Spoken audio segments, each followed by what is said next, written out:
مدنيال دمانتي بالسلام عليكم ورحمة الله وبركاته. أنت كبعدي وعنا كم هرنق وقصة شيء يا رنتي دقدي أريد الحراسات كا مدة بدن فريدي سونا قشي سي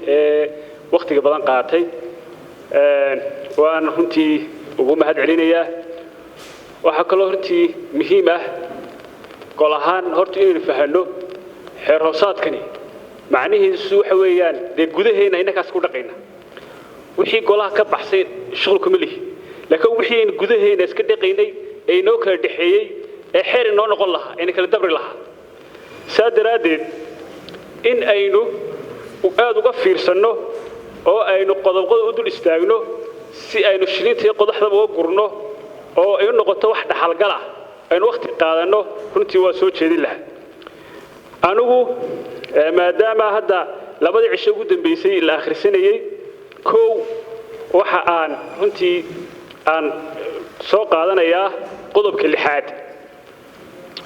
أو كهلا يقاب كلا دورة قدوميها قولها يلا بدي يسكحجي فغردي سلحاد وحيقى حساب هذه قدومية يكحجي كأما كلا بعد وشجد بنانات إعلامية شجدا بناناتي إعلامي إنه شرحية هي وإنه يسكع سلاح حلك قدامك حين كواد أما قدامك حين كلا بعد قالوه هنا كأقبله إسلام مركانا واحد قالها قدامين مدنها وجود أدوين أن أهين مشرحة حبك الدورشة قداميها يبكوا حجينا ديسة وحلو كله الرئيسين سيدا أي مقعيد دو كله الريان أوكي هدي الإسلام قالنا إني magacyada si u kala horeeyaan loo kala horeysiinayo waxaan qaadanaa baataajadii af Soomaaliga magacyadii is alphabetically Ingiriiskan qaadanaa halka waan ku cadaatay oo mesela baataajadii Soomaaliga ee kuma jirto Ingiriisna ee ba ku jirta magacyada waxa laga Ahmed iyo Abd iyo inuu Ahmed ku jira suurtagal ah markaan waxa soo jeedin lahayn inta Ingiriis ay qaadano ku cadaato si aan hadhow muran dambe u iman inay habka af Ingiriisi alphabetical Ingiriiska aynu qaadano soo qodobka tobanaad ay qeexaya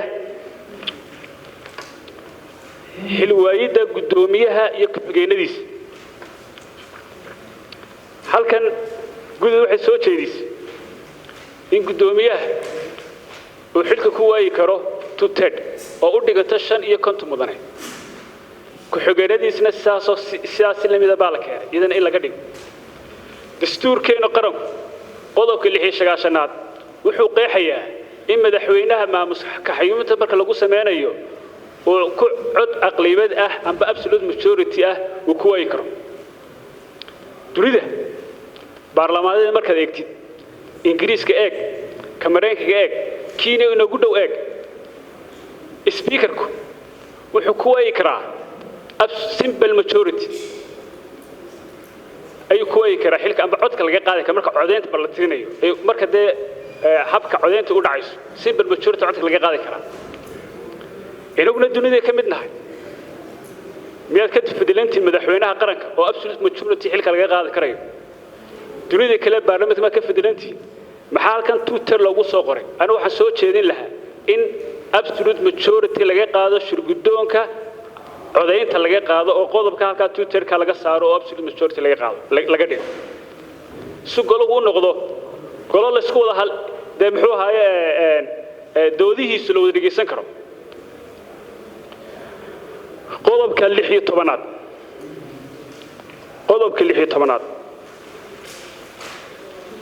oo qeexaya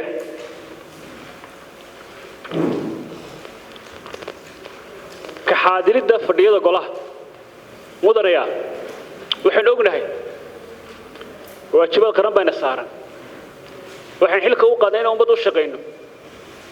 waxa waajib nagu ah inaynu xilka si hagarlaan u gudano oo saacadaha shaqada aynu soo xaadirno oo mudane kasta waqtigiisa sharciga ah uu qaato مثلا هذا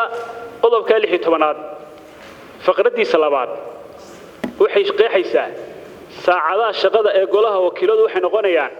sideedda subaxnimo ilaa iyo 12 duhurnimo qodobka farada afraad wax ku qeexan xeeroosaadka waqtiga saxiixa waraaqa xaadirisku waa 8 ilaa 8 daqiiqo isla qodobka faqradiisa sideedaad waxa ku qeexan fadhigu wuxuu bilaamayaa 9 subaxnimo haddaba maadaama aynu isla qirsannahay in ummadda u shaqeyno oo qaranka u shaqeyno haddiiba ay shaqadeenu bilaamayso 9 subaxnimo 12 kana ayna kala cararno qaranka 3 saacadood baan u shaqeynaa dunida 8 saacadood golayaal shaqeeya baarlamaankood Kenya ugu dambeysay 12 saacadood bay waqtiyada qaar la gaadhay marka anigu waxaan soo jeedin lahaa qodobka faqradda afraad in wax ka bedel lagu sameeyo halkaas 8 ay ku qoran tahay in mudanayaashu soo xaadiraan 7 subaxnimo 7 iyo 45 xaadirisku socdo 8 inay shaqadu noo bilaabanto ayaan soo jeedin lahaa isla qodobka faqraddii 10aad hadda walaalka Xasan Laab Saalax ka hadlayay waxay qeexaysaa haddii mudanuhu cudur daar la'aan maqnaado muddo gaarayso 7 cisho oo xiriir ah ama teelteel ah 30 maalmood gudahood waxa laga jarayaa gun fadhiyeedkii maalin kasta oo uu maqnaado anu halka gun fadhiyeedka waxaan ku bedeli lahaa mushaharkiisa waa in laga jaraa waliba 30% laga jaraa aan soo jeedin lahaa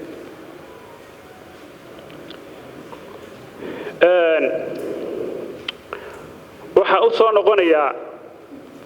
qodobka 9 ayaan kanaan hay 9 baa igu qoran qodobkaas wuxuu qeexayaa